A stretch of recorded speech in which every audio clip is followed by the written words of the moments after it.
J'entends parfois une chance que tu n'es pas au bureau. En réunion, là, c'est un combat de coq. C'est celui qui parle le plus fort qui va gagner. Et tout le monde veut prendre sa place. C'est vrai que ce n'est pas toujours simple en communication. Qu'on soit deux ou plusieurs dans un groupe, il y a toujours quelqu'un qui va tenter de prendre plus de place que l'autre.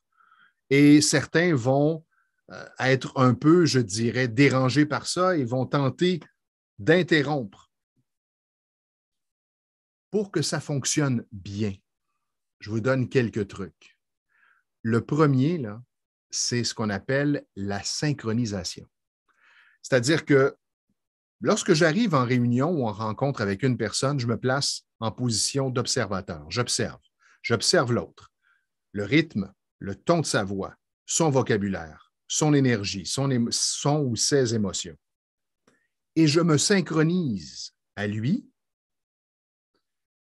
pour que cette connexion se crée entre lui et moi. Et après, c'est beaucoup plus facile. C'est comme une danse, et je fais une parenthèse. Oui, j'enseigne la communication depuis 25 ans et je la pratique professionnellement depuis 38 ans, mais la danse, non.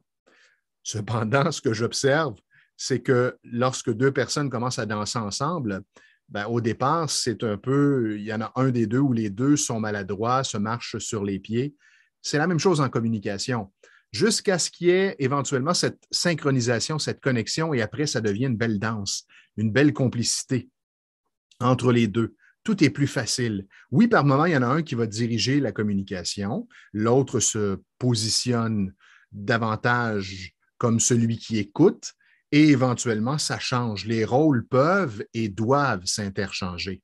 C'est ce qui fait une bonne communication, un bel échange, plutôt que ce soit un combat. Donc, exercez-vous à vous synchroniser. Soyez d'abord observateur et vous vous synchronisez sur peut-être la voix de l'autre, le vocable, son rythme, sa respiration, peu importe, et observez qu'éventuellement, si vous augmentez, je ne sais pas moi, votre rythme ou si votre ton change, vous allez voir que l'autre va vous suivre. Et là, vous avez l'indication que la synchronisation est bien réalisée, qu'il y a une belle connexion entre vous deux. Acceptez que dans une communication,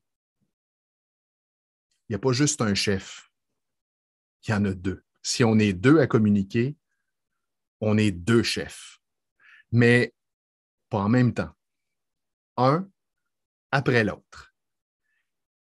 Et on souhaite que chacun ait sa place dans cette communication. Allez, amusez-vous à synchroniser.